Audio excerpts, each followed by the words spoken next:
and gently delivered her to the British Airways departure gate. "How long will you stay?" "I'm not sure. It's taking longer than I expected to go through all his things. Alex, he kept everything." Julia glanced across the front seat. "It's hard to even imagine selling the place." "Why not keep it? Come back for vacations." "I've thought about it. Evidently that was my grandfather's hope, according to the neighbors." That bit of news had hit hard. Now she felt guilty every time she thought about selling it, but she wasn't sure she wanted to keep it with all its ties to the past, or could afford to.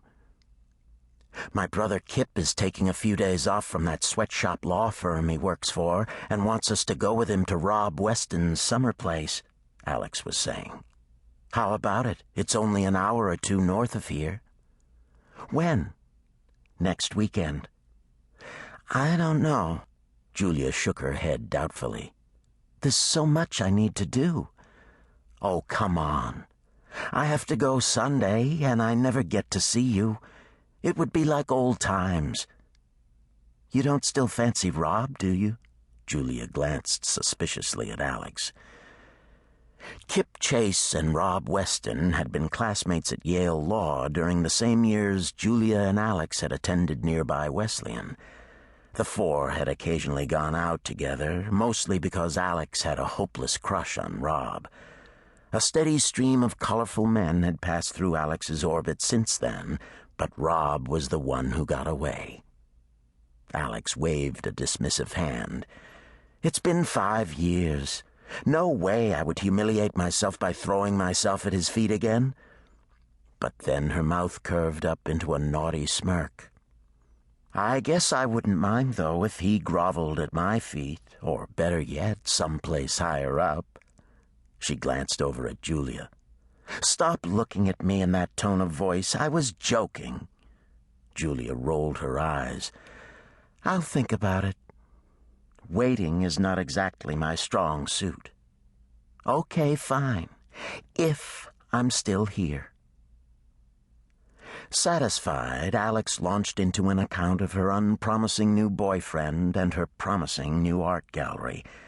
When Alex graduated from college, her mother passed over the reins of a sleepy little Boston art gallery of no particular note, a suitable avocation for a young woman from a prominent Boston family, until such time as she married a young man of similar background. Unexpectedly, Alex discovered she had an eye for selecting marketable art and a knack for sales. 5 years later, she was poised to expand into the Chicago market.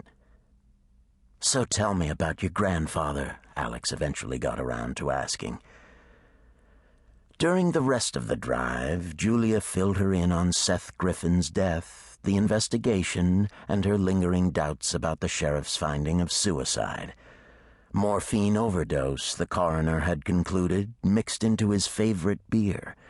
His dog Murphy had died of the same combination.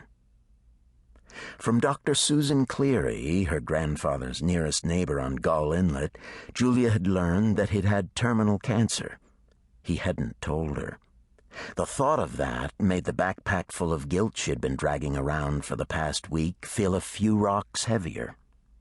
She'd repeatedly put off coming to visit because it was easier to turn her back on the past. She'd always assumed there would be time, but time had run out, and his death severed her last connection to family. "The cancer would explain why he did it," Alex said gently, her eyes sympathetic. "What other explanation could there be?" Julia shook her head. There had been no evidence of foul play, and no one, except her, stood to gain a thing. "I don't know. It just doesn't fit. My grandfather was a crusty old curmudgeon." She smiled faintly at a memory. "I once heard him called the John McEnroe of wooden boat builders by an irritated customer. He was a survivor, Alex." After a time, she added, "Even if I could accept that he would take his own life, why would he kill his dog?" But the sheriff had his tidy chain of evidence and a motive. Seth